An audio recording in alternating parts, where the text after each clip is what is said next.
तो एक बार फिर से आप सबको जय यीशु की। जो लोग यहाँ पे हैं और जो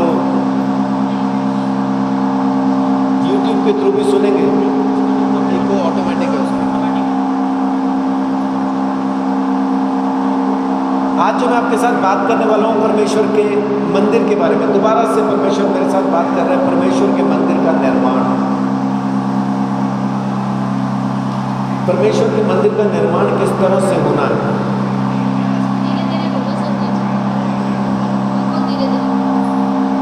हम जो परमेश्वर का मंदिर है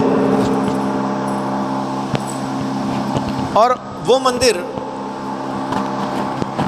जो परमेश्वर ने मूसा से बनवाया था, हम दोनों किस तरह से सिमिलर हैं, एक जैसे हैं, आज मैं आपके साथ बात करूं।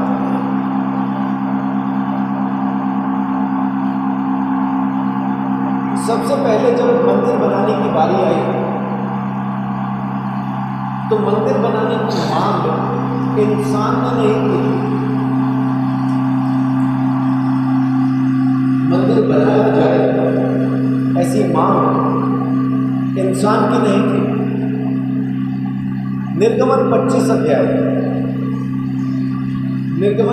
अध्याय उसकी पहली और दूसरी आयत जब आप पढ़ते हैं तो वहाँ पे आपको मिलता है कि किस तरह से खुद परमेश्वर ने मूसा के साथ बात की और मूसा को मंदिर बनाने के लिए या वो वाचा का तंबू बनाने के लिए कहा। लिखा, यहोवा ने मूसा से कहा, इजराइलियों से यह कहना, मेरे लिए भेंट लाएं, जितने अपनी इच्छा से देना चाहें उन्हीं सबों से मेरी भेंट लेना। और ऐसा क्यों है? 7वें आयत में लिखा है, 8वें आयत में लिखा है कि वे मेरे लिए एक पवित्र स्थान बनाएं कि मैं उनके बीच निवास करूं।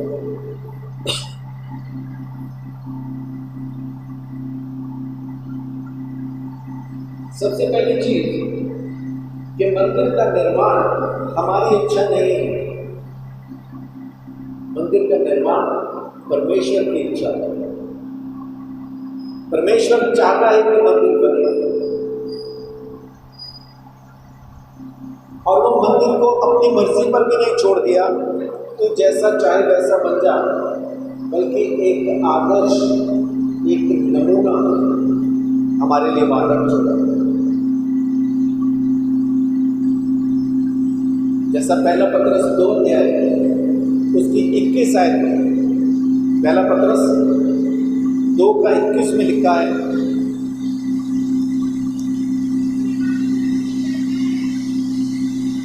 और तुम इसी के लिए बुलाए भी गए हो क्योंकि मसीह भी तुम्हारे लिए दुख उठाकर तुम्हें एक आदर्श दे गया है कि तुम भी उसके पद चिन्हों पर चलो। यीशु मसीह हमारे लिए एक आदर्श बन गया, दुख उठा के उसने जिंदगी को जिया है। आज जब परमेश्वर का मंदिर थोड़ी सी भी तकलीफ में आता है तो चिल्लाने लगता है, मेरे साथ क्यों, ये क्यों हुआ, मैं क्यों हुआ, मेरे साथ क्यों हुआ। वो शुरू हो जाता है, आए मेरा पति, आए मेरी पत्नी, आए मेरे बच्चे, आए मेरी बहू, आए मेरी सास, मामला शुरू हो जाता है। यीशु मसीह भी हमारे जैसे लोगों के बीच में ही रहा और बाइबल कहती है कि उसके भाई, यीशु मसीह के भाई यीशु मसीह को ये कह के ढूंढ रहे थे कि हमारा भाई पागल हो गया है, उसे पकड़ के कमरे में बंद करना जरूरी है। पता नहीं क्या क्या बोलता हुआ घूमता रहता है, हमारा भाई पागल है। यीशु मसीह के भाई कहते हैं, लेकिन क्या असल में यीशु पागल था? पागल तो नहीं था, है ना। वो तो हम पागलों का सरदार है। यीशु मसीह को मानने वाले जमीन के ऊपर सब पागल हैं। क्यों? क्योंकि यीशु मसीह ने कहा, तुम्हारा दंड मैं सहता हूँ, मैं तुम्हें तुम्हारे पापों के दंड से आज़ाद करता हूँ। कोई मानने को तैयार नहीं। हम जो मानते हैं तो लोग हमें पागल कहते हैं। मंदिर का निर्माण उस आदर्श के मुताबिक होगा जो प्रभु यीशु मसीह ने दे दिया, जो परमेश्वर ने हमें हमारे सामने नमूना रख दिया। अब देखिए, मंदिर का जब निर्माण शुरू होता है, 25 अध्याय के अंदर ही हम बात कर रहे हैं अभी, उसकी 22 आयत, निर्गमन 25 का 22 में देखिए क्या लिखा है। मैं उसके ऊपर रहकर तुमसे मिला करूंगा और इजराइलियों के लिए जितनी आज्ञाएं मुझको देनी होंगी उन सबों के विषय में प्रायश्चित के ढकने के ऊपर से और उन करूबों के बीच में से जो साक्षी पत्र के संदूक पर होंगे तुझसे वार्तालाप किया करूंगा। परमेश्वर का वचन क्या कह रहा है?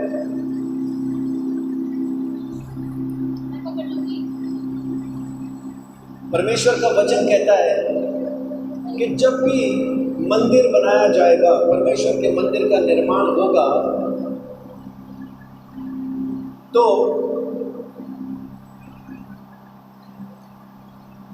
मैं वाचा के संदूक के प्रायश्चित के ढकने के ऊपर से तुमसे बात किया करूंगा।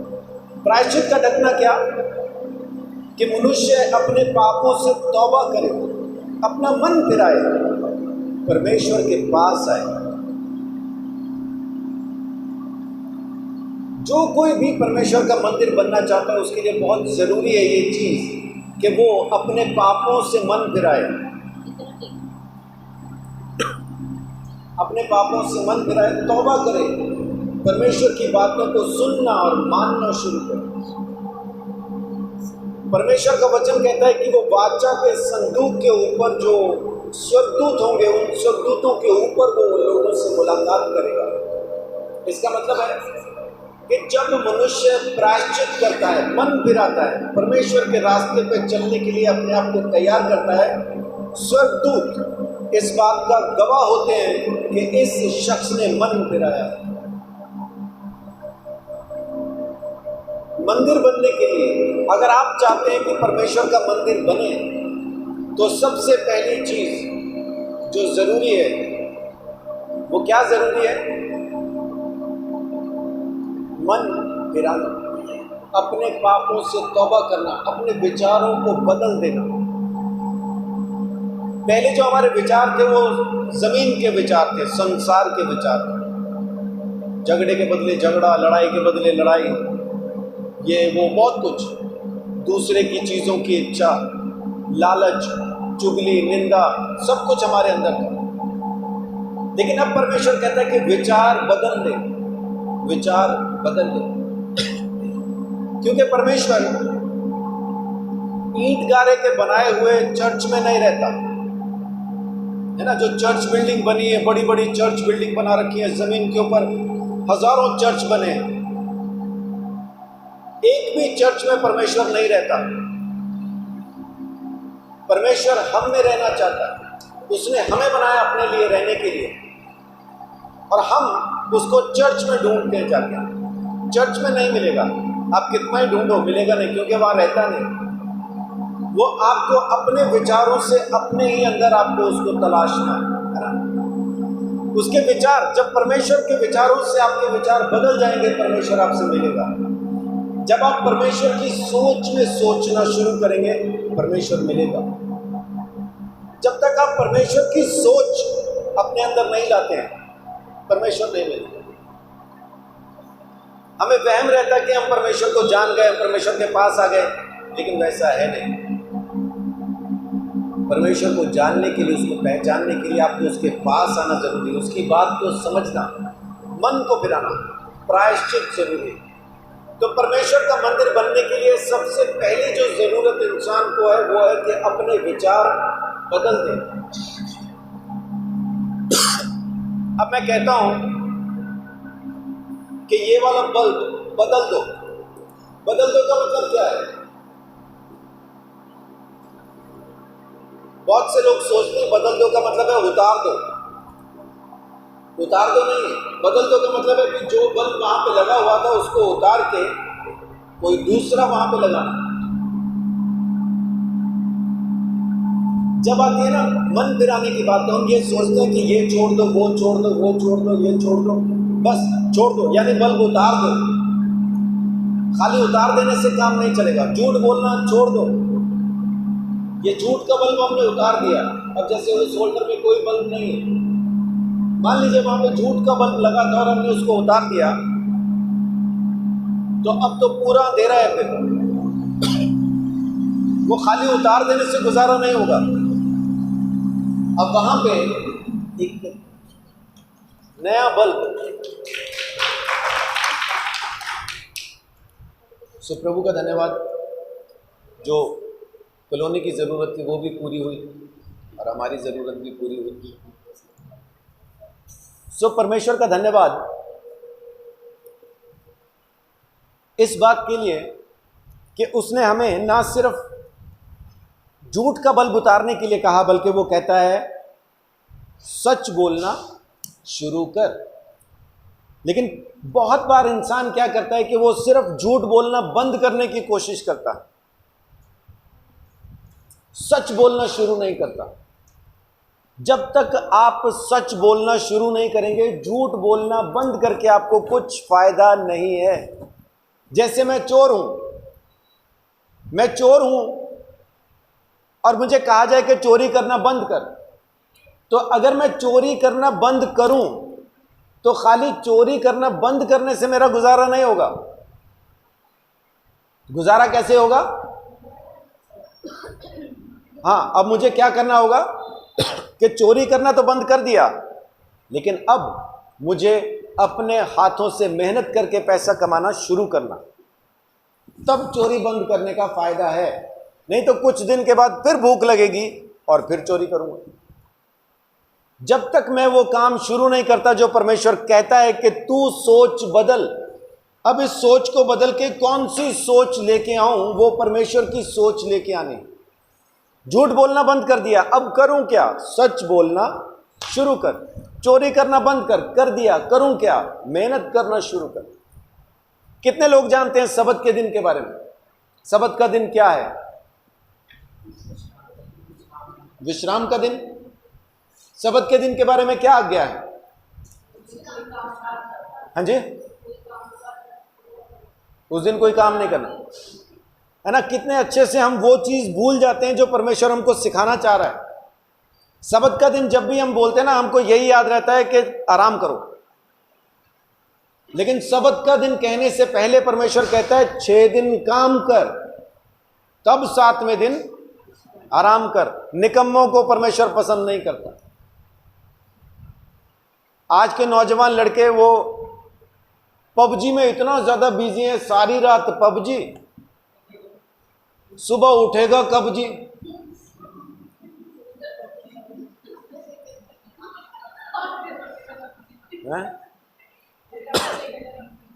सारी रात पबजी, तो सुबह उठेगा कब जी?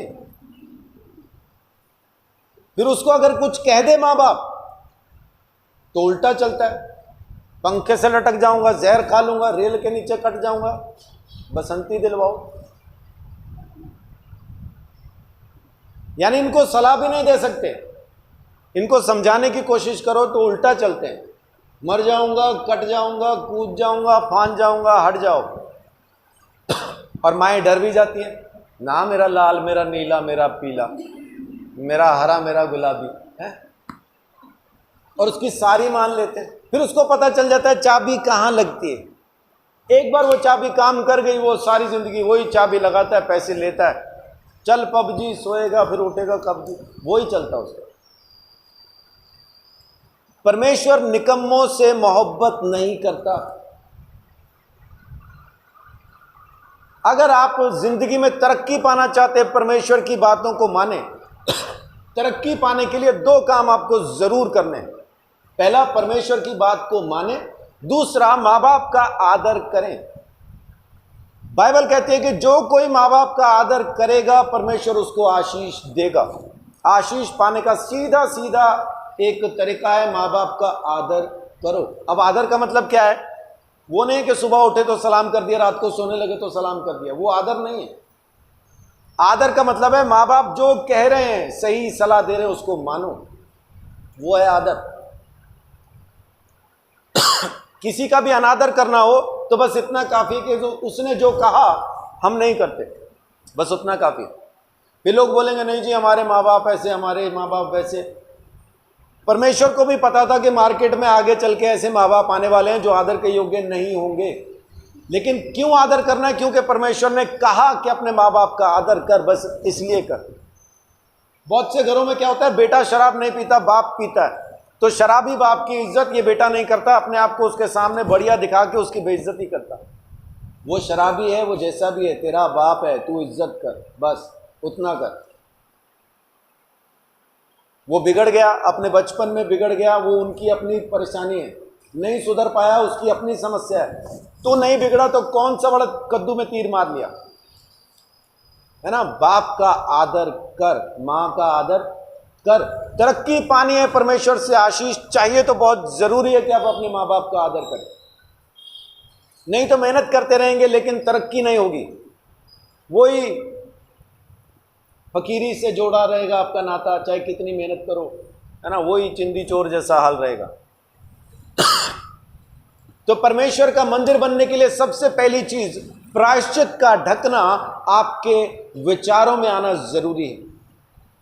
परमेश्वर के विचार आपके विचारों में आना जरूरी है, तब आप परमेश्वर का मंदिर बनने की तरफ चल पाएंगे। बनना तो चलो अभी दूर की बात है, शुरू हो पाएगा अभी सिस्टम, आप परमेश्वर का मंदिर बनने की कोशिश कर पाएंगे। शुरू कहां से होगा? प्रायश्चित से। पहले बड़ी बड़ी चीजें जो आपको मालूम है ना, झूठ, चोरी, चुगली, व्यभिचार, खून और बुरे काम। हिसार से एक भाई फोन करता है मुझे, असल में एक बहन फोन करती है मुझे, और फोन करके बोलती है पास्टर जी मेरे बेटे को ऐसे ही नाजायज फंसा दिया है, प्रार्थना करना कि छूट जाए और हमारा काम दोबारा शुरू हो जाए। मैं कहा आपको मेरा नंबर किसने दिया? बोले किसी ने दिया है। अच्छा ठीक है बहन, मैं प्रार्थना करूंगा। बेटे का नाम क्या है? ये नाम है। ओके, तो अंदर क्यों है? वो उसके पास थोड़ी अफीम पकड़ी गई थी। अच्छा, तो आपका कौन सा कारोबार वापस शुरू होना है? जी हम यही अफीम ही बेचते हैं जी। मतलब उनकी हिम्मत देखो कि वो फोन करके बोल रहे हैं प्रार्थना करो, मेरा बेटा अफीम बेचता हुआ पकड़ा गया, बोल रही नाजायज फंसा है, और उसके बाद छूटने के बाद करेगा क्या? फिर अफीम बेचेगा। आप प्रार्थना करो कि आराम से बेच पाए। मतलब मैं फोन में घुस नहीं सकता, नहीं तो मार के वापस आता। क्या कहें ऐसे लोगों को? अपनी बुराई में इस तरह से फंस गए हैं, उनको यह भी पता नहीं चलता कि वो गलत है। अपनी बुराई को इस तरह से उन्होंने अपना लिया है कि वो ये नहीं समझ पाते कि उनकी जिंदगी में क्या चल रहा है। पहली चीज, प्रायश्चित का ढकना जैसे आप अपने मन के अंदर लाएंगे तो जो चीजें आपको पता है कि आपकी जिंदगी में गलत है उसी वक्त छोड़ दो। बाकी फिर जो पड़ोस के लोग आके आपकी कमियां बताते हैं, उनको ये ना बोलना ये तो जलता है, ये तो जलती है। पीठ पे कौवे ने अगर बीट कर दिया तो आपको नहीं पता, वो कोई दूसरा बताएगा। आपके अंदर कौन सी कमियां हैं आपको नहीं पता, कोई दूसरा बताएगा। तो जो आपकी कमी आपको बताए उसको दुश्मन ना समझना, असल में वही दोस्त है जो आपकी कमियां बताता है। जो आपकी जी हुजूरी कर रहा है ना, बहुत बढ़िया बहुत बढ़िया, उससे सावधान रहना, क्योंकि कहीं ना कहीं फंसा देगा वो। सच बोलने वाले आदमी से दोस्ती कीजिए, बेशक वो आपकी कमियां ही क्यों ना बताता, वहीं पे आप सुधर पाएंगे। अच्छा बोलने वालों के साथ ना चलें, ये कहीं ना कहीं आपको फंसा देगा, है ना। तो पहली चीज, स्वर्गदूत वहां पे रहेंगे। लूका 15 अध्याय के अंदर उसकी 7वीं आयत में लिखा है कि जमीन पर जब कोई पापी मन फिराता है, स्वर्ग में जश्न होता है, पार्टी होती है। मेरे जैसा नशेड़ी आदमी जब प्रभु में आता है, स्वर्ग में पार्टी होती है। फिर उसके बाद 15 का 10 में भी लिखा है कि जमीन पे जब कोई मन फिराए, लूका 15 का 7 और 10, स्वर्ग में जश्न होता है लिखा है। और फिर आगे 24 आयत जब आप पढ़ते जहां पे उड़ाऊ पुत्र की कहानी है, पढ़ाऊ पुत्र की कहानी में लिखा है कि वो जो जश्न जो स्वर्गदूत मनाते हैं वो अपनी मर्जी से नहीं मनाते। वो स्वर्गीय पिता, वो परमेश्वर जब आज्ञा देता है ना कि ज़मीन पे मेरे एक बंदे ने मन फिराया है, आज पार्टी करो, तब जश्न होता है। यानी परमेश्वर की आज्ञा होती है। जब ज़मीन पे कोई मन फिराए तो स्वर्ग में जश्न की आज्ञा होती है। और परमेश्वर जश्न करता है अपने स्वर्गदूतों के साथ, क्योंकि आपने मन फिराया। यूहन्ना बपतिस्मा देने वाला मत्ती 3:2 में लिखा है, उसने प्रचार शुरू किया, मन फिराओ क्योंकि परमेश्वर का राज्य निकट है। उसके बाद यीशु मसीह, मत्ती 3:17 में लिखा है, यीशु मसीह ने कहा, और वहां पे वचन कहता है कि यीशु मसीह ने ये कह के अपना प्रचार आरंभ किया, मन फिराओ क्योंकि परमेश्वर का राज्य निकट है। परमेश्वर का राज्य आपके साथ है। परमेश्वर आपके साथ रहना चाहता है। आप उसको चर्च में ढूंढ रहे हैं, मिलेगा नहीं। लोगों ने घर पे यीशु मसीह की तस्वीरें, मूर्तियां लगा रखी हैं, उसमें यीशु मिलेगा नहीं। यीशु को पाने के लिए आपको उसकी बात मानना जरूरी है, तब मिलेगा। यीशु को मानने से यीशु नहीं मिलता, लेकिन यीशु की मानना शुरू करें। लोग यीशु को मानते हैं, यीशु की नहीं मानते। लेकिन जब यीशु की मानेंगे तो यीशु मिल जाएगा। यीशु को मानने से यीशु नहीं मिलता, वो वहम है। यीशु को मानेंगे यीशु मिल जाएगा, नहीं मिलेगा। लेकिन जब यीशु की मानेंगे, यानी परमेश्वर की आवाज़ को सुनना, उसको मानना, ये बहुत जरूरी है उसका मंदिर बनने के लिए। और मंदिर के अंदर पहली चीज वाचा का संदूक, जिसके ऊपर प्रायश्चित का ढकना होगा। स्वर्गदूतों के ऊपर परमेश्वर आपसे मुलाकात करता है। यानी जब आप मन फिराते हैं, स्वर्ग में आपके नाम का जश्न होता है, स्वर्गदूत जश्न करते हैं, गवाह हो जाते हैं, तब परमेश्वर आके आपके साथ बात करना शुरू करता है। लेकिन अभी तक ये फर्नीचर खत्म नहीं हुआ। वाचा के संदूक में और भी कुछ चीजें हैं। उसमें परमेश्वर की लिखी हुई आज्ञा की पटिया है, उसमें मन्ना है। यानी जब तक आप परमेश्वर की बातों को पूरी तरह से नहीं मानते, तब तक आप परमेश्वर का संदूक नहीं। परमेश्वर का वचन पूरी तरह से आपके अंदर होना चाहिए। जो कुछ परमेश्वर का वचन कहता है, बस आपको वही करना है और कुछ नहीं, बस इतना ही। और परमेश्वर का वचन आपको हर एक चीज सिखाता और बताता है। और रोज का मन्ना आपको परमेश्वर से लेना है। रोज वचन पढ़ें, रोज प्रार्थना करें, उससे बात करें, वो आपको बात, अपने मन की बात बताएगा। 27:20, निर्गमन 27:20 में लिखा है कि रोज दीपक जलता रहना चाहिए। परमेश्वर के मंदिर में रोज दीपक जलता रहना चाहिए। और दीपक क्या है? वही परमेश्वर का वचन। आपके अंदर संसार का जरा सा भी अंधेरा नहीं होना चाहिए। आप अंदर से रोशन हो जाओ, अंदर दिया जला लो परमेश्वर के वचन का। और परमेश्वर का वचन जब आपके अंदर रोशन हो जाता है, तब आप आराम से जी पाते हैं। बाहर भी रोशनी होती है, अंदर भी रोशनी होती है।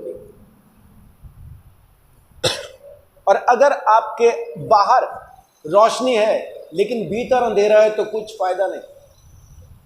आपके भीतर रोशनी जरूरी है, फिर आपको बाहर की चीजें भी साफ दिखाई देंगी। जब आपके अंदर प्रेम की रोशनी होगी ना, तो फिर आप किसी से नफरत नहीं कर पाएंगे, किसी के बारे में बुरा सोच नहीं पाएंगे, बोल नहीं पाएंगे, क्योंकि अंदर प्रेम भरा है। तो बाहर कड़वाहट कैसे आएगी? लेकिन अगर अंदर प्रेम का अंधेरा है, रोशन नहीं हुआ प्रेम, तो फिर कड़वाहट बाहर जरूर आएगी। फिर आप जरूर किसी ना किसी के बारे में दिन भर में कोई ना कोई बुरी बात बोलेंगे, कोई ना कोई चुगली, कोई ना कोई ऐसी चीज आप जरूर करेंगे, है ना। गाली देना, गाली देना एक शब्द ही तो है, गाली शब्द ही है, हम बोल सकते, कोई भी बोल सकता। लेकिन अंदर से किसके निकलती है? जो अंदर से अंधेरे में है, उसके अंदर से गाली बाहर आती है।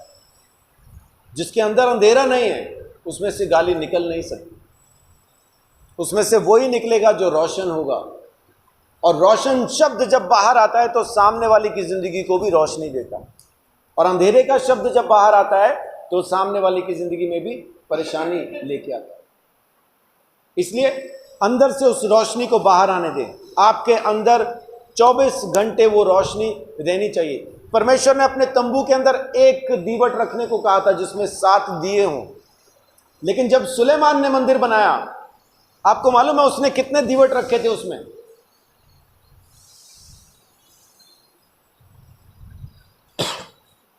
सुलेमान ने जब मंदिर बनाया उसने 10 दीवट रखे थे, यानी 70 दिए हमेशा जलते रहते थे। वो रोशनी आपके अंदर बहुत जरूरी है। और उसके बाद 30 का 6 में लिखा है धूप की वेदी, जिस पे धूप चढ़ाना है, जिस पे धूप जलाना है। इंदु बहन और अभी जा रहे हैं, कोई पीजीआई के अंदर किसी का एक्सीडेंट हुआ है, बहुत ज़्यादा बीमार हैं, तो उनके लिए प्रार्थना करने जा रहे हैं। तो आप लोग भी अपने प्रार्थना में याद रखिएगा। सनी नाम है। हाँ जी, उनके पापा का नाम सनी है। अच्छा, सन्नी के डैडी का एक्सीडेंट हुआ है। ओके। और उसमें जो ये मिलने के लिए जा रहे हैं, वैसा नहीं है कि वो चर्च में आते हैं या ऐसा करके कुछ, वैसा नहीं है, लेकिन इनके पड़ोसी हैं, तो पड़ोसी होने के नाते सब हम आपस में भाई बहन एक दूसरे की सहायता करना हमारा फर्ज बनता है। ये खाली उतना नहीं जो चर्च आएगा उसी के पास हम जाएंगे, वैसा नहीं है ना। ज़मीन पे हर कोई अपना भाई है, हर कोई अपनी बहन है। जो अंदर से, जो अभी मैंने बताया, अंदर प्रेम है तो बाहर आएगा, और अगर अंदर प्रेम नहीं है तो फिर बाहर कुछ नहीं आएगा। तो याद रखिएगा सन्नी के पापा को, ताकि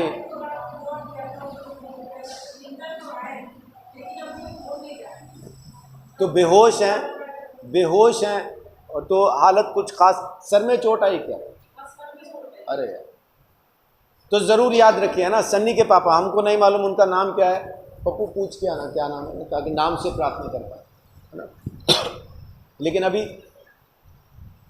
सन्नी के पापा के लिए आप लोग लिख लीजिए ताकि प्रार्थना करें, और आखिर में हम लोग भी सब मिलकर प्रार्थना करेंगे। इंदु बहन और दोनों भाइयों के लिए भी हम प्रार्थना करेंगे, पप्पू के लिए, आबिल के लिए, कि वो चंडीगढ़ जा रहे हैं तो हिफाजत से वापस आ पाएँ, क्योंकि पीजीआई जाना आना आजकल उतना आसान नहीं रह गया। बसें गिन के चलती हैं, पैसेंजर गिन के जाते हैं।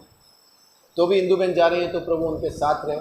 ठीक है इंदु बहन, पहुँच के फ़ोन कीजिएगा, ठीक है, बताइएगा, और वापस आके भी बताइएगा जी। प्रभु आशीष दे। दूसरी चीज़ 30 का 6 में लिखी है धूप की वेदी। धूप की वेदी, आमतौर पे जो हम यहाँ पे धूप जलाते हैं, लोग सोचते हैं कि हमने परमेश्वर की महिमा कर ली, लेकिन ये धूप हमारे घर में रह जाती है। परमेश्वर के मंदिर के अंदर जो धूप जलनी चाहिए, अब आप परमेश्वर का मंदिर हैं, तो आपके अंदर जो धूप जलेगी वो कैसे जलेगी? आप धूप खा तो नहीं जाओगे, अगरबत्ती मुंह खोल के तो नहीं लगाओगे, तो इस मंदिर के अंदर आप किस तरह से धूप कर सकते हैं? प्रकाशित वाक्य 8 अध्याय उसकी 3 और 4 में लिखा है कि परमेश्वर के स्वर्ग के अंदर उसके सिंहासन के सामने एक वेदी लगी है, और स्वर्गदूत को बहुत सारा धूप दिया गया, जो धूपदान के अंदर लेके वो परमेश्वर के सामने जाता है, और उस धूप के अंदर पवित्र लोगों की प्रार्थनाएं भी घोल दी जाती हैं, मिला दी जाती हैं। उन प्रार्थनाओं के साथ वो धूप परमेश्वर के सामने जलाया जाता है, और इस तरह से धूप का धुआं पवित्र लोगों की प्रार्थनाओं के साथ परमेश्वर के सामने पहुंच जाता है। आमीन। तो परमेश्वर के सामने जो धूप जलाई जाती है वो इस तरह से है कि हम जो प्रार्थना करते हैं वो परमेश्वर के सामने पहुंचती है। तो परमेश्वर के मंदिर का दूसरा जरूरी काम रोज प्रार्थना करना, रोज प्रार्थना करना। और इसमें होगा क्या? सबसे बड़ी रुकावट धूप चढ़ाने में ही आती है। जब भी आप प्रार्थना का मन बनाएंगे, आपको साथ ही साथ कुछ ना कुछ और काम मिल जाएगा और आप उसमें बिजी हो जाएंगे। फिर आपके पास हर चीज के लिए टाइम होगा सिवाय प्रार्थना के। 1 घंटा नहीं होगा आपके पास, 24 घंटे में से 1 घंटा नहीं होगा।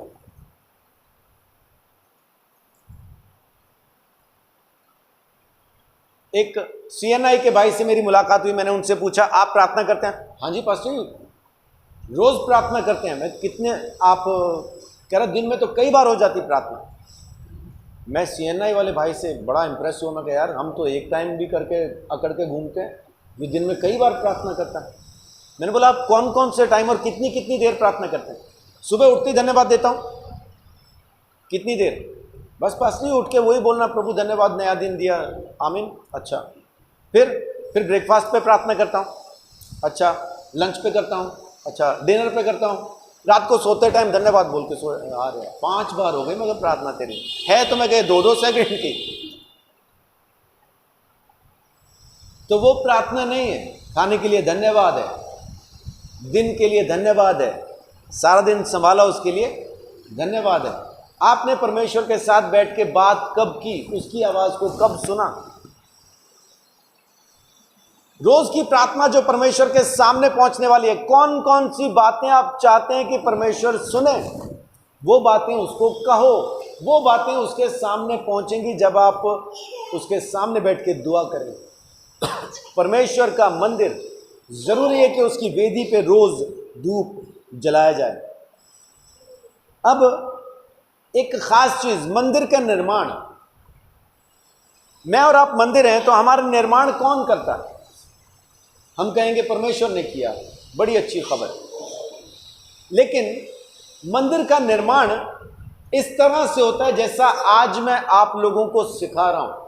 यानी कोई ना कोई मिस्त्री, कोई ना कोई कारीगर, कोई ना कोई टीचर, कोई ना कोई शिक्षक जरूर चाहिए जो मंदिर का निर्माण कर सके।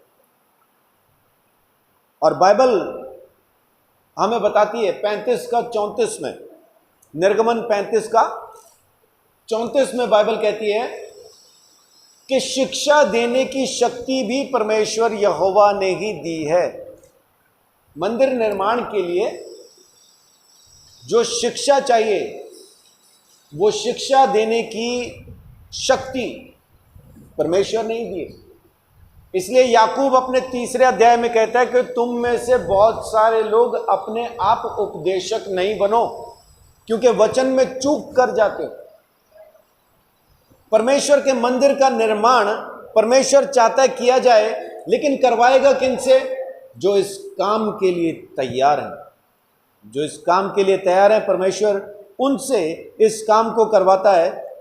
लेकिन अब कारीगर को, अगर परमेश्वर के लोग, परमेश्वर के दास, परमेश्वर की दासियां मंदिर निर्माण में लग जाएं, लोगों को परमेश्वर का मंदिर बनाने में लग जाएं, तो फिर वो संसारिक काम नहीं कर पाते, जैसे नौकरी, बिजनेस, वो नहीं कर पाते, क्योंकि कहीं ना कहीं रुकावट आती है फिर मंदिर के निर्माण में। क्योंकि आपके टाइम के हिसाब से आप मंदिर का निर्माण नहीं कर सकते, परमेश्वर के टाइम के हिसाब से आपको मंदिर का निर्माण करना। अब मैं ये नहीं कह रहा हूं कि कुछ लोग नौकरी करके जो सेवकाई कर रहे हैं तो वो गलत कर रहे हैं, गलत नहीं कर रहे हैं, वो अपना काम कर रहे हैं। लेकिन जिनका काम परमेश्वर के मंदिर का निर्माण है, अब आप कहेंगे वो भी तो परमेश्वर के मंदिर का ही निर्माण कर रहे हैं। कुछ लोग मंदिर में काम आने वाली चीजों का निर्माण करते हैं और कुछ लोग सीधा मंदिर का निर्माण करते हैं। वो चीजें जब उनके पास पहुंच जाती हैं, जैसे ईंट, रेत, बजरी, सीमेंट, लोहा, लकड़ी, उनके पास पहुंच जाता है तो वो उसको फिर लेके मंदिर बनाते हैं। लेकिन कुछ लोगों ने तो ये ईंटें भी बनाई हैं, सीमेंट बनाया है, बजरी को साफ करके वहां तक पहुंचाया है, रेत को वहां तक लेके आए हैं, सरिये को, लोहे को उन्होंने वो आकार दिया है जो बिल्डिंग में लगाया जा सके। तो उन्होंने उन चीजों का निर्माण किया जो मंदिर में लगनी थी। और आखिर में फिर वो बंदा जो मंदिर के निर्माण में लगा है वो मंदिर को बनाता है। मंदिर के निर्माण के लिए परमेश्वर ने कहा, 25 का 2 में लिखा है कि भेंट लेके आओ मंदिर के निर्माण के लिए, ताकि मंदिर का निर्माण आसानी से हो सके। लेकिन वहां पे क्या लिखा है? जो कोई अपनी इच्छा से लाना चाहे वही लाए, जबरदस्ती नहीं, अपनी इच्छा से जो लाना चाहे वही लाए। जो कोई अपनी इच्छा से लेके आएगा परमेश्वर उससे प्रसन्न होता है। 35 का 21 देखिए क्या लिखा है वहां पे, निर्गमन 35 अध्याय। उत्साह हुआ और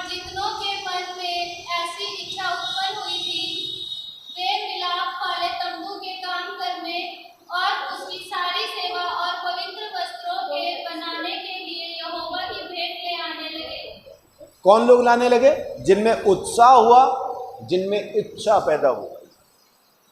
बहुत से लोगों को पैसे से मोहब्बत रहती है, उनमें पैसा देने का उत्साह नहीं, दूसरों को भी कहते तुम भी मत दो, तुम भी मत दो। अभी एक कल पास्टर ने फोन मुझे किया, वो बोलता है कि पास्टर हमारी जो सेवकाई है, सुसमाचार की सेवकाई है, उनके साथ 15 जवान सेवा करने के लिए रोज जाते हैं, जिसमें 12 लड़के हैं, 3 लड़कियां हैं। उनका रोज एक टारगेट होता है कि 2-2 जन जाते हैं, 2-2 की टीम में वो होते हैं। हर रोज हर एक टीम को 400 लोगों को सुसमाचार सुनाना है। कितना? हर रोज हर टीम को 400 लोगों को सुसमाचार सुनाना है, और वो रोज कर रहे हैं, इस धूप में भी कर रहे हैं। अब आप मुझे बताइए कि ये लोग हर रोज 400 लोगों को सुसमाचार सुनाएं, या पहले जॉब करके आए, उसके बाद घर पे आके नहा धो के आराम करके थोड़ा सा, फिर उसके बाद निकलें? क्या करें? परमेश्वर ने उनको उत्साह दिया कि तुम सुसमाचार का प्रचार करो, वो कर रहे हैं। लेकिन लॉकडाउन के इस टाइम पे उनको फाइनेंशियल कुछ परेशानी आ रही है, पैसे की दिक्कत हो रही है उनको, कैसे खाएं कैसे जिएं, वो थोड़ा सा उनको समस्या हो रही है। ऐसे टाइम पे अगर कोई इनकी मदद करे तो ये उस पैसे का क्या करेंगे? अपने घर का बिल, किराया, राशन, वही तो खर्च करेंगे। लेकिन बहुत से लोग क्या कहते हैं, नहीं नहीं, ये तो इनकी पर्सनल जरूरत है, पर्सनल जरूरत के लिए नहीं देना, सुसमाचार के लिए देना। वो मतलब कहां देना? इसका मतलब है नहीं देना, मैं भी नहीं देता, तुम भी ना दो। शैतान का चौथा समझौता, परमेश्वर की सेवा के लिए पैसा नहीं देना। फिरौन ने चौथा समझौता क्या रखा था? अपनी भेड़ बकरियां यहां छोड़ जा, अपने जानवर छोड़ जा, और जाके सलाम करा। लेकिन मूसा ने माना नहीं, मूसा ने माना नहीं। ये चौथा समझौता रखा था फिरौन ने। पहला समझौता क्या रखा था? इसी देश में चढ़ा लो बलिदान, नहीं माना, मूसा नहीं माना। दूसरा समझौता, ज्यादा दूर नहीं जाना, पास ही चढ़ा लो, नहीं माना। तीसरा, सारे लोग नहीं जाओ, सिर्फ जवान जवान चले जाओ, नहीं माना।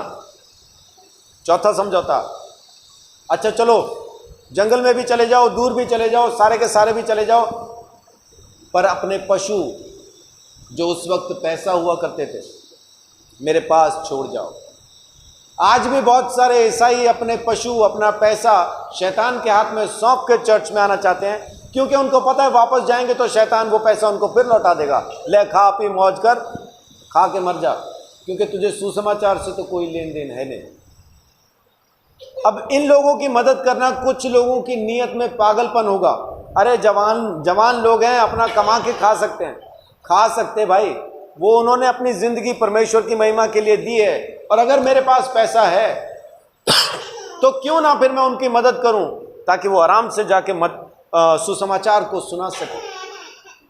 लेकिन लोग क्या बोलते हैं, नहीं नहीं, वो तो उनकी पर्सनल जरूरत है ना, घर का किराया देंगे, बिजली का बिल देंगे, बच्चों की फीस देंगे, अपना राशन ले आएंगे, हम इसलिए थोड़ी दे रहे हैं, हम तो सुसमाचार के लिए दे रहे हैं। मतलब क्या? मतलब क्या? जब इनके घर में चूल्हे में से धुआं निकलता रहेगा तो ये आराम से सुसमाचार प्रचार कर पाएंगे, और घर में दिक्कत रहेगी तो कौन सा सुसमाचार? फिर तो भाई वो अपने काम में लगे हैं, कोई और ही करेगा फिर सुसमाचार, है ना। उसके लिए तो करोड़पति पैदा होना पड़ेगा, और फिर आराम से सुसमाचार करते रहो, क्योंकि पैसे की दिक्कत नहीं।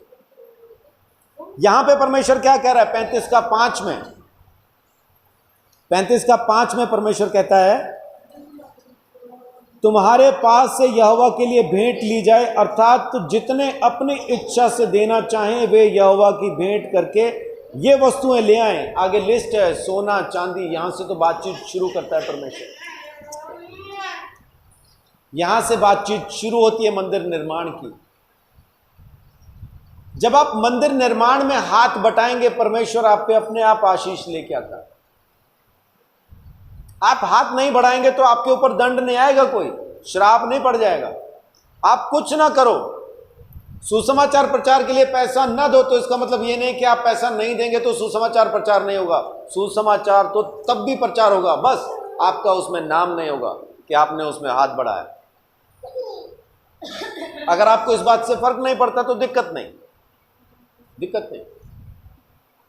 लेकिन परमेश्वर के इतिहास में अगर आप चाहते हैं कि सुसमाचार प्रचार के लिए यीशु मसीह ने सेवा की, लूका 8:3 में लिखा है कि अमीर आदमियों की बीवियां जो उसकी शिष्या थी वो अपने पैसे से उसकी सेवा करती थी। लूका 8:3 में लिखा। यीशु मसीह जब सेवा करता है उसको अगर पैसे की जरूरत पड़ती है तो अगर आपका पास्टर भी, मैं ये सब क्यों बोल रहा हूं क्योंकि YouTube पे भी बहुत से लोग मुझे देख रहे होंगे, तो ये सबके लिए, आपके लिए भी और इन लोगों के लिए भी जो मुझे सुन रहे हैं इस वक्त। इसलिए जब मैं कहता हूं आपका पास्टर, तो ना सिर्फ आपका बल्कि YouTube पे जो मुझे देख रहे हैं उन सब के लिए मैं कह रहा हूं, आपके पास्टर को भी यीशु मसीह को जैसा जरूरत पड़ी फाइनेंस की, आपके पास्टर को भी जरूरत है। ये सोच के ना बैठ जाना कि वो तो अपने AC का बिल देगा, वो तो अपनी कार की किस्त देगा, वो तो क्या देगा। वो चाहे कुछ भी कर रहा है, वो इसी वजह से सुसमाचार प्रचार कर पा रहा है क्योंकि आप उनकी इस तरह से सहायता करते हैं। ये मंदिर के निर्माण में आपकी तरफ से सामग्री लगाई जाती है। आज आप वो तमाम चीज़ें तो नहीं लेके आते जो वहाँ तंबू में चाहिए थी, लेकिन इस तरह से अब इंदू बहन चलेगी तो मैं कह सकता हूँ वो बहुत ज़्यादा चिंता में रहती है मेरे बारे में, है ना, पास्टर कैसे खा रहा होगा, कैसा जी रहा होगा, होगा कुछ के नहीं होगा। वो फ़ोन कर करके पूछते रहते, प्याज है, आलू है,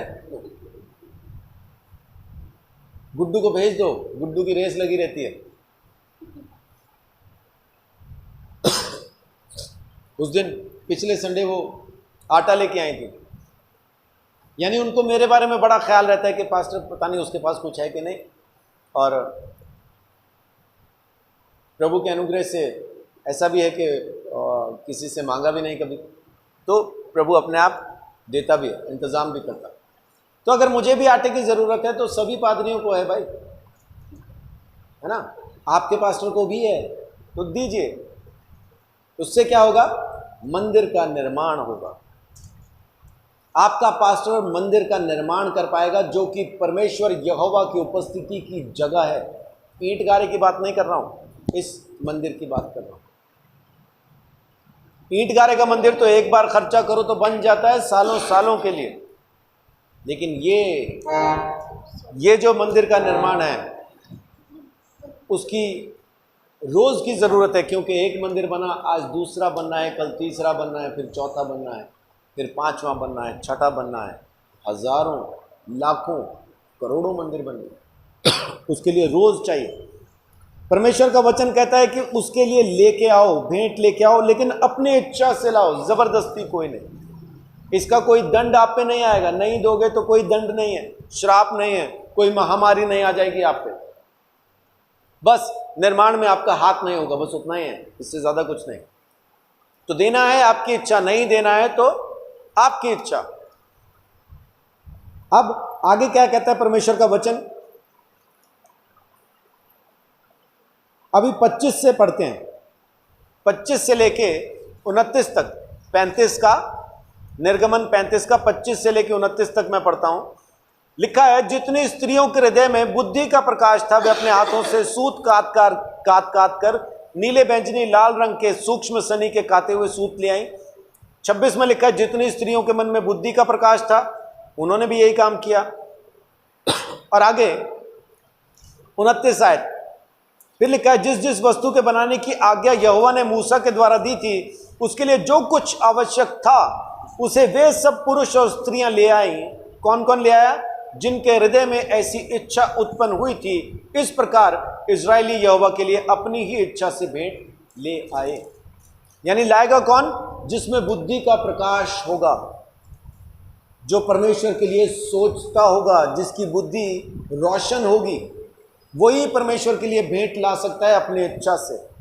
और जिसकी बुद्धि में अंधेरा है उसको कुछ नहीं चाहिए, उसको तो अपना पैसा कमाना, खाना, एक दिन मर जाना, उतना ही। खाओ, बच्चों के लिए छोड़ो और मर जाओ। क्योंकि मैंने कमाया, मैं क्यों दूं पास्टर को, मैं क्यों दूं चर्च में, मैं क्यों दूं दसवांश। वो तो दसवांश को बोलते हैं कि दसवांश तो पुराने नियम में लिखा था, नए नियम में दसवांश है नहीं। लेकिन परमेश्वर का वचन कहता है कि नए नियम के अंदर तो दसवांश से कहीं बढ़ के है। वहाँ पे लिखा है जो जैसा बोएगा वो वैसा काटेगा भी। कम बोएगा तो कम काटेगा, ज़्यादा बोएगा तो ज़्यादा काटेगा। अब यहाँ पे दसवांश की बात सच में नहीं है नए नियम में, लेकिन ये तो है, कम बोएगा तो कम काटेगा, ज़्यादा बोएगा तो ज़्यादा। और परमेश्वर का वचन कहता है कि परमेश्वर ने उदारता से तुम्हें दिया है ताकि तुम भी आगे दे सको। लेकिन उनका क्या मानना है, परमेश्वर ने उदारता से दिया है ताकि मैं खा सकूं, ताकि मैं आराम से जी सकूं। ये लोग कौन लोग हैं जिनको पैसे से मोहब्बत है। कहने को यीशु यीशु कह रहे हैं, लेकिन असल मोहब्बत पैसे से है। परमेश्वर के लिए देने को तैयार नहीं। अभी सुनीता बहन, बबली बहन, रितु बहन, ये सब लोग बड़ी मेहनत करके पैसा कमाते, कैसा कैसा करके, कहाँ कहाँ से पैसा। पीछे बब्बी बहन, कुलदीप बहन, सारा सारा दिन मेहनत करते, सारा सारा दिन। मैं इन लोगों की गिन नहीं रहा, क्योंकि ये लोगों ने सीख लिया ना। अभी इनकी शादियां भी नहीं हुई हैं, बच्चे भी नहीं हैं, तो ये दे सकते बड़े आराम से अपने दसवांश निकालना इनके लिए आसान है। लेकिन जिन लोगों को मैं गिनवा रहा हूँ, इनके पास बच्चे भी हैं, इनके पास जिम्मेदारियां भी हैं, लेकिन ये सारे के सारे लोग हर महीने ईमानदारी से अपनी नेक कमाई में से 10वां हिस्सा निकालते हैं, परमेश्वर के लिए लेके आते हैं। सो इनको पूछ के देखो, क्या इनको पैसे की दिक्कत नहीं होती? जरूर होती थी जब इन्होंने दसवांश देना शुरू किया था। लेकिन जैसे जैसे दसवांश देते गए, वो पीछे सागर बैठा, उसने गवाही दी थी कि पैसा तो पहले भी इतना ही कमा रहे थे, लेकिन कभी बाइक लेने के बारे में बस सोचते ही थे, ले नहीं पा रहे थे। पैसा आज भी उतना ही है, लेकिन आज बाइक भी ले ली, एक्टिवा भी ले लिया। तो फिर उसने मुझे एक बात कही, जो दसवांश देता है वही उसकी आशीष को भी जानता है। ये जो आपको आके कहना शुरू करते हैं कि दसवांश देना बंद कर दो या उससे कुछ नहीं होगा, क्योंकि उन्होंने कभी दिया नहीं, इसलिए वो उसकी आशीष को भी नहीं जानते, इसलिए आके आपको भी कहते हैं कि नहीं दो। हाँ, बहुत सारे प्रचारक ऐसे भी हैं जो टीवी पर प्रचार करके, यूट्यूब पे प्रचार करके आपको कहेंगे दसवांश हमारे पास भेजो, हम मंदिर बना रहे, हम यरूशलेम में बना रहे, हम फलान बना रहे, ढमकान बना रहे। इनकी नहीं सुनो। चंगाई करने वाले पास्टर के पास लोग दसवांश भेजना शुरू कर देते हैं। यहां से पास्टर ने मेहनत करके, प्रार्थना कर करके इनको प्रभु के पास लेके आया, आपको प्रभु के पास लेके आया। आपकी जॉब लग गई कनाडा में, अमेरिका में, इंग्लैंड में, न्यूजीलैंड में, किधर और, वहां पहुंच के यूट्यूब पे आपको एक और कोई ऐसा पास्टर दिख गया जो आपको लगा बड़ा है, और आपने दसवांश अपने पास्टर के पास भेजने की जगह उधर भेजना शुरू कर दिया। ये गलत है, नहीं करो। जिसके पास परमेश्वर ने आपको रख छोड़ा है अपना दसवांश, उसी के पास भेजो। मेरे जैसे बहुत आएंगे, बहुत जाएंगे, हमें नहीं भेजना, अपने पास्टर को भेजो।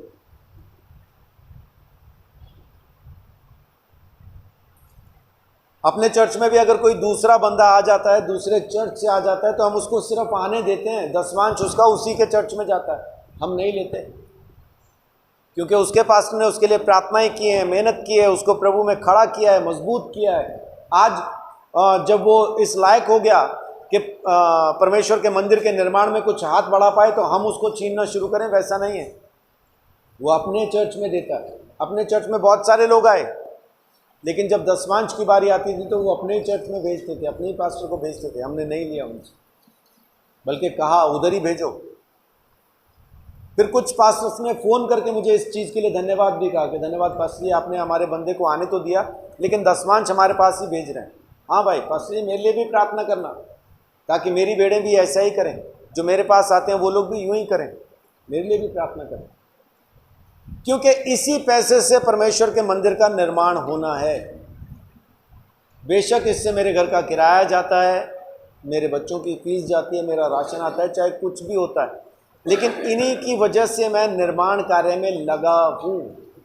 नहीं तो नौकरी में लग गया होता, किसी बिजनेस में लग गया होता। मैंने एक दिन रीना के भाई से बात की थी, मैंने बोला मैं सोचता हूँ कि मैं बिजनेस करूँ। वो एकदम से बोले, पास्टर जी आपको बिजनेस नहीं करना है, आप प्रभु के दास हो, आप सेवा करो। ऐसा कुछ अगर आपको जरूरत पड़ेगी आप मुझे बोलना, हम काहे को धक्के खा रहे, आप मुझे बोलना, आप प्रचार करो, बस आप अपना काम करो, आपको कोई काम नहीं करना। जो समझ जाता है ना, जो इस चीज को समझ जाता है, जिसमें बुद्धि का प्रकाश है, वही समझ पाएगा कि मंदिर का निर्माण कार्य क्या है। अब वो मेरा रिश्तेदार है बोल के मैं तारीफ नहीं कर रहा हूं, उन्होंने कहा था इसलिए बता रहा हूं। परमेश्वर के वचन में लिखा है कि जिनको बुद्धि थी, जिनकी बुद्धि में प्रकाश था, उन्होंने परमेश्वर के भवन के निर्माण के लिए हाथ बढ़ाया और चीजें भी लाने लगे, काम भी करना शुरू किया, अपनी इच्छा से देना शुरू किया। अब जब सब कुछ बनता है, जब परमेश्वर का मंदिर बनता है, जब मंदिर का निर्माण हो जाता है, जब आप याजकों के समाज में प्रवेश करते हैं, तो जमीन के ऊपर पहला मुकुट परमेश्वर आपको देता है। 29 का 39 को क्या कहेंगे, 39 का 30 में लिखा है, 39 का 30 में लिखा है, फिर उन्होंने पवित्र मुकुट की पटरी चोखे सोने की बनाई और जैसे छापे में वैसा ही उसमें ये अक्षर खोदे गए, अर्थात यहोवा के लिए पवित्र। आमीन। परमेश्वर के मंदिर के माथे पे क्या लिखा है, क्या लिखा है माथे पे, यहोवा के लिए पवित्र। जिस मंदिर पे, जिस बिल्डिंग पे ये लिखा हो कि ये बिल्डिंग परमेश्वर के लिए पवित्र है, क्या उस बिल्डिंग के अंदर कोई भी बुरी चीज प्रवेश कर सकती है? नहीं कर सकती। तो आपके बुरे विचार, बुरे ख्याल, बुरी आदतें, बुरी चीजें क्यों प्रवेश कर पा रही हैं? क्योंकि आपने अभी तक उस जो ऊपर लिखी है ना, जो नेम प्लेट लगी है यहोवा के लिए पवित्र, उसको पढ़ा नहीं, उसको समझा नहीं। वो एक ऐसी भाषा में लिखी है जो आपकी समझ में नहीं आ रही।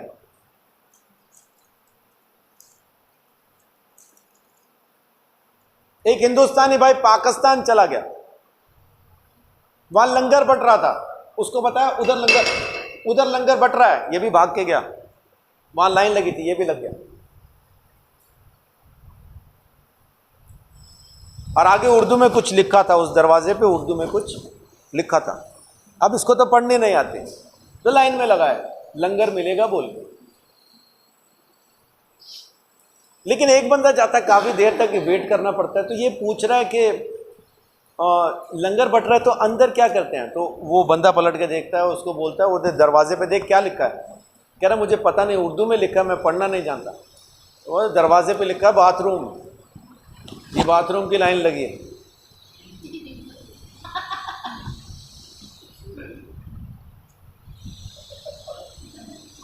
कभी कभी हमें भी नहीं पता चलता कि हमारे मंदिर पे क्या लाइन लिखी है, क्योंकि हम उसको पढ़ना नहीं जानते। यहोवा के लिए पवित्र। मंदिर के बाहर 10 हौद रखे गए थे, 5 इधर 5 इधर। 10 हौद को अगर आप अपनी 10 उंगलियां समझें, तो परमेश्वर का वचन कहता है कि अपने हाथ को शुद्ध कर। जब आप इसको परमेश्वर के हौद समझ के, मंदिर का हौद समझ के इस्तेमाल करेंगे, तो क्या आप कुछ भी बुरा काम इन हाथों से कर पाएंगे? कोई भी ऐसी चीज आप अपने फोन पे टाइप कर पाएंगे, या कोई भी ऐसा नंबर आप डायल कर पाएंगे जो परमेश्वर के मंदिर के खिलाफ हो? या कोई भी ऐसी चीज आप इन 10 उंगलियों से, इन 2 हाथों से कर पाएंगे? नहीं कर पाएंगे। जब आपको लिखा होगा यहां पे यहोवा के लिए पवित्र, तो क्या कोई गंदी सोच आप सोच पाएंगे? नहीं सोच पाएंगे। तो आज के बाद से याद रखना, आपके माथे पे एक तख्ती लगी है, जबान चाहे कोई भी हो, आज मैंने आपके लिए पढ़ दिया है, यहोवा के लिए पवित्र। अब सही लंगर की लाइन में आ जाओ, है ना, वहाँ खाने के लिए कुछ नहीं मिलेगा जहाँ लगे हो। अब आओ लंगर में, इधर मिलेगा खाने के लिए। जिस लाइन में लगे थे वो लाइन सही नहीं थी, वो संसार की लाइन थी। संसार की लाइन से निकलो, परमेश्वर के स्वर्गीय लाइन के अंदर खड़े हो जाओ। अब मिलेगा आपको जो परमेश्वर आपको देना चाहता है। लेकिन दिक्कत क्या है, देखिए 40:3 में क्या लिखा है कि प्रायश्चित का वो जो ढकना है, जो वाचा का संदूक है, पर्दे की ओट में रखा गया। आज तक भी लोग प्रायश्चित को पर्दे की ओट में ही रखे हुए हैं। उनको समझ में नहीं आता मन फिराना क्या है, विचार को बदलना क्या है, आज भी उस पर पर्दा ही पड़ा है, समझ में नहीं आता। इसको समझने के लिए इब्रानियों 10:19 और 20 में लिखा है कि यीशु मसीह ने शरीर में होकर उस पर्दे को हटा दिया है। इसका मतलब है आज वो पर्दा कौन सा है जिसकी ओट में प्रायश्चित का ढकना रखा है।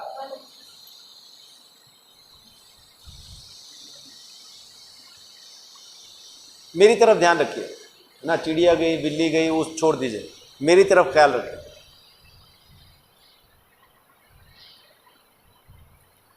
मैं क्या कह रहा था, कोई बता पाएगा मुझे? हाँ, आप बता पाएंगे क्योंकि आपका ध्यान इधर ही था। जो पलट के बता पाएंगे बिंदी कहां लगाई थी मैंने?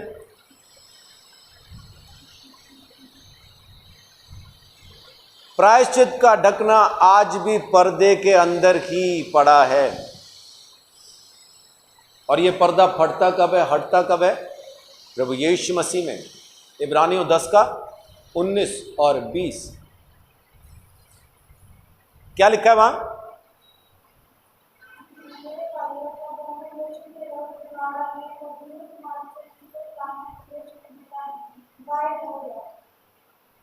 हाँ जी, हाँ हाँ बोलो।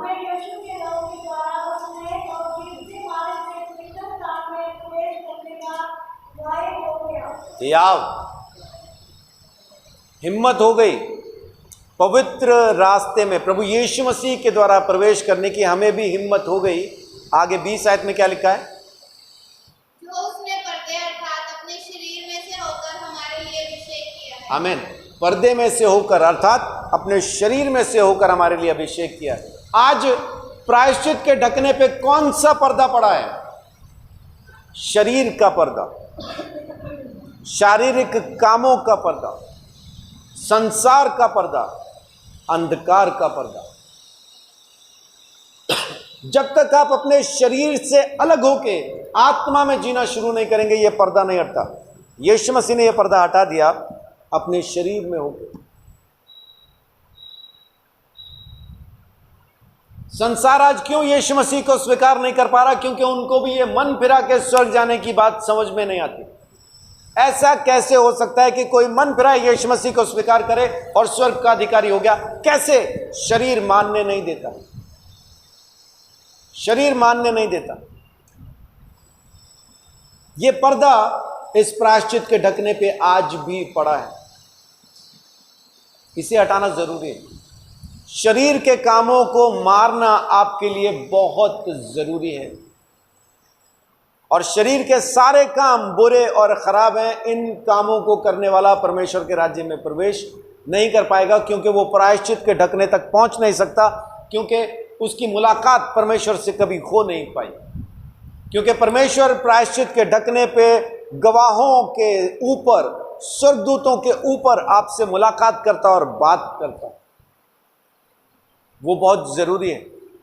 जब तक आप वो नहीं कर पाएंगे तो कुछ नहीं होगा। लेकिन जब आप परमेश्वर की आज्ञाओं के मुताबिक मंदिर बनाते हैं, निर्गमन 39:43 में लिखा है कि जब आप परमेश्वर की आज्ञा के मुताबिक मंदिर बनाते हैं तो परमेश्वर आशीर्वाद देता है। तब मूसा ने सारे काम का निरीक्षण करके देखा कि उन्होंने यहोवा की आज्ञा के अनुसार सब कुछ किया। मूसा ने उनको आशीर्वाद दिया। ये मंदिर का बनाने वाला था, इसने सब इकट्ठा किया और मंदिर निर्माण के लिए जिन जिन लोगों की ज़रूरत थी उनको इकट्ठा करके इसने उस मंदिर का निर्माण किया। और जब सारा काम देखा कि मंदिर बिल्कुल वैसा बनाया जैसा परमेश्वर ने आज्ञा दी है, तो इसने उन बनाने वालों को आशीर्वाद दिया। ये आशीर्वाद हमारे लिए वो मुकुट होता है, वो इनाम होता है जो हम परमेश्वर के घर में जाके हासिल करेंगे। मंदिर का निर्माण आपने भी करना है, मैंने भी करना है, हमने सब ने मिल के करना। अपने पड़ोसी को आप यीशु के बारे में पहले आप बताते हैं, उसके बाद फिर मेरी मुलाकात उनसे होती है, उसके बाद फिर वो वचन सुनते हैं, फिर जब उनको थोड़ा यीशु के बलिदान के बारे में, मुर्दों में से जी उठने के बारे में कुछ समझ में आता है, तब वो चर्च में आते हैं। और जब वो चर्च में आते हैं, वचन लगातार सुनते हैं, उनका निर्माण होता है, तब वो अपने और किसी दूसरे पड़ोसी को गवाही बताते हैं, तब कोई दूसरा आता है। इस तरह से हम धीरे धीरे एक एक करके मंदिर का निर्माण करते जाते हैं। इस काम में लगातार लगे रहना ज़रूरी होता है।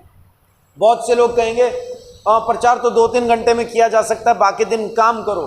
ओ मेरे भाई, वचन पढ़ना, प्रार्थना करना, रोज़ की तैयारी में रहना बहुत ज़रूरी होता है। 2-3 घंटे वचन पढ़ो, कम से कम 1 घंटा एक टाइम में बैठ के प्रार्थना करो, तब कहीं जाके परमेश्वर से आपकी कुछ बातचीत हो पाती है, तब आप वचन को कुछ समझना शुरू करते हैं। वो खाली वो नहीं है कि थोड़ा सा खाली टाइम मिला तो जाके लोगों को प्रचार करना शुरू कर दिया। ऐसे लोग मंदिर का निर्माण नहीं कर पाते। लोग आते हैं, लोग जाते हैं और ये वहीं खड़े रह जाते हैं, अगले दिन फिर जाते हैं, फिर वही। जब तक आप खुद तैयारी नहीं करें, कोई भी मिस्त्री ऐसा नहीं है जो मसाले की तैयारी पहले ना करे, बल्कि सीधा ही रेत सीमेंट बजरी ऐसे उठा उठा के ढेर लगा दे, तो क्या बिल्डिंग बन जाएगी? बिल्डिंग नहीं बनेगी। मसाले को तैयार करना, उसको बनाना सब बहुत ज़रूरी है। तो जो कोई भी मंदिर के निर्माण में लगा है, उसके लिए ये ज़रूरी है कि वो घर बैठे वचन पढ़े, प्रार्थना करे, उसके बाद जाके लोगों में उसका प्रचार करे। परमेश्वर आपको भी मंदिर बनाना चाहता है। तो आज जो मैं आपको बताने के लिए आया, जो मैंने आपको बताने की कोशिश की, वो ये है कि पहली चीज़ आप में प्रायश्चित का ढकना ज़रूरी होना चाहिए, और वो वाचा के संदूक के ऊपर होगा। वाचा के संदूक के अंदर परमेश्वर के हाथ से लिखी हुई 10 आज्ञाएं हैं। यानी क्या आप में परमेश्वर की आज्ञाएं जिंदा हैं? क्या आप परमेश्वर की आज्ञाओं पे चल रहे हैं? ये ज़रूरी है। फिर रोज़ रोशनी रहनी चाहिए आपके अंदर, कहीं भी अंधेरा ना हो, किसी पल भी अंधेरा ना हो, और आप परमेश्वर के सामने रोज़ धूप जलाएं, रोज़ प्रार्थना करें, और अपनी इच्छा से परमेश्वर के मंदिर के निर्माण के लिए आप भेंट परमेश्वर के सामने लेके आए। परमेश्वर आपको बुद्धि देगा, बुद्धि का प्रकाश देगा, आपको वो उत्साह देगा जिससे आप उस काम को कर सकते हैं, और उस काम को करने की इच्छा भी परमेश्वर आप में डालता है, और उस काम को पूरा भी परमेश्वर आप में करता है। लेकिन अगर आप में इच्छा ही नहीं है तो परमेश्वर आपको बुलाता नहीं। ये कौन लोग बुलाए गए थे मंदिर निर्माण के लिए? सिर्फ वही जिनमें इच्छा थी, जिन्होंने भेंट भी दी और मंदिर में काम भी करना चाहो, उन लोगों को परमेश्वर ने बुला लिया। जो घर बैठे हैं ना, जो ये कह रहे हैं कि जी जब परमेश्वर बुलाएगा तब जाएंगे, ना परमेश्वर बुलाएगा और ना आप जाएंगे। अगर आप में इच्छा नहीं है, परमेश्वर कभी आपको आवाज़ नहीं देगा। मैं सिर्फ उन्हीं लोगों को बुलाता हूँ या बुलाना चाहता हूँ जिनमें इच्छा होती है परमेश्वर का काम करने की। 2-4 बार में मेरे को समझ में आ जाता है। जब मेरे को गोली देता है ना कोई, एक बार बड़े अच्छे से खाता हूँ, है ना, सोचता हूँ कुछ काम होगा, दूसरी बार भी सेम गोली में खा लेता हूँ, तीसरी बार आधी खा के थूक देता हूँ, चौथी बार गोली पकड़ता नहीं, 5वीं बार फिर मैं उस बंदे को बुलाता नहीं। टाइम देता हूँ मैं। जो मेरे को गोली देते ना, सुबह आ जाऊंगा, दोपहर आ जाऊंगा, शाम आ जाऊंगा, और आते नहीं हैं। मैं तब आ जाऊंगा, कब आ जाऊंगा, इस टाइम आ जाऊंगा, उस टाइम आ जाऊंगा, और आते नहीं हैं। धीरे धीरे फिर मैं उनसे कोई भी काम कहना बंद कर देता हूँ। और इसका मतलब ये नहीं है कि मैं सिर्फ उनसे वो जो ये ले आया वो छोड़ दे, यही काम कहना बंद कर दूंगा। फिर मंदिर के निर्माण के काम भी मैं उनको कहना बंद कर देता हूँ। तो ना मैं उनको प्रार्थना के लिए बुलाता हूँ कि मैं किसी जगह जा रहा हूँ, आजा मेरे साथ हम प्रार्थना के लिए चलेंगे, मैं नहीं बुलाता। वो बेशक मुझे पता है बेला घर पे बैठा है, बैठा रहने दो, मुझे नहीं चाहिए। जिसमें उत्साह नहीं है, जिसमें इच्छा नहीं है, मुझे नहीं चाहिए। जिसमें इच्छा है वो बिजी भी होगा तो बार बार पूछता रहूँगा, है टाइम क्या, चलें क्या, कौन से टाइम चलें, तू बता, तू जो टाइम कहेगा मैं उस टाइम चलूँ। जिसमें इच्छा नहीं, ना परमेश्वर को चाहिए ना मुझे चाहिए। तो आपके अंदर ये इच्छा पैदा कीजिए कि आप परमेश्वर की महिमा के लिए इस्तेमाल हो पाएँ, परमेश्वर के मंदिर निर्माण के लिए इस्तेमाल हो पाएँ। लेकिन पहले खुद मंदिर बनो, अपनी तख्ती को पोंछ के साफ कर लो, है ना। इस पे बाथरूम नहीं लिखा, लंगर लिखा। सही लाइन में आ जाओ। संसार के लिए खुली छूट नहीं लिखा, यहोवा के लिए पवित्र लिखा। ये 10 उंगलियां, वो 10 हौद जो दोनों तरफ रखे गए 5-5, ये वो हैं। इन उंगलियों का इस्तेमाल परमेश्वर की महिमा के लिए कीजिए, बेकार की चीज़ों के लिए नहीं। ये हाथ शुद्ध कीजिए, आज जाके धो लेना, है ना। ये सोच के धो लेना, प्रभु आज मैं इन हाथों को तेरे लिए शुद्ध करता हूँ, शुद्ध करती हूँ। अब से इन हाथों से कोई बुरा काम मैं नहीं करूँगा, नहीं करूँगी। कोई भी ऐसी चीज़ ना हम टाइप करेंगे, कोई नंबर ऐसा डायल नहीं करेंगे, कोई भी चीज़ ऐसी नहीं करेंगे जो परमेश्वर के मंदिर के खिलाफ हो। इस पवित्र तख्ती को जो ख़राब करती हो, इस तख्ती पे जो कीचड़ उछालती हो, वो काम नहीं करेंगे, वो विचार नहीं लेके आएंगे। परमेश्वर आपको वो आशीष, वो बरकत देगा, आपकी समझ के बाहर हो जाएगी। ईमानदारी से कहता हूँ, आजमा के देखिए, 6 महीना इस्तेमाल करके देखिए इस बात को। अगर आपको गलत लगे, कुछ भी ना बदले ज़िंदगी में, तो जैसा आप जी रहे थे वैसा फिर से जीना शुरू कीजिए। लेकिन आजमा के तो देखिए, आजमा के तो देखिए। अगर बदल ना जाए तो फिर मेरे को कहना, आपके हालात ना बदल जाएं, आपकी ज़िंदगी ना बदल जाए और आपके अंदर परमेश्वर की सामर्थ ना बदल जाए तो फिर कहना। परमेश्वर आप सबको बहुत आशीष, बड़ी बरकत दे, आपको अपने अनुग्रह में संभाले रखे। जय यीशु।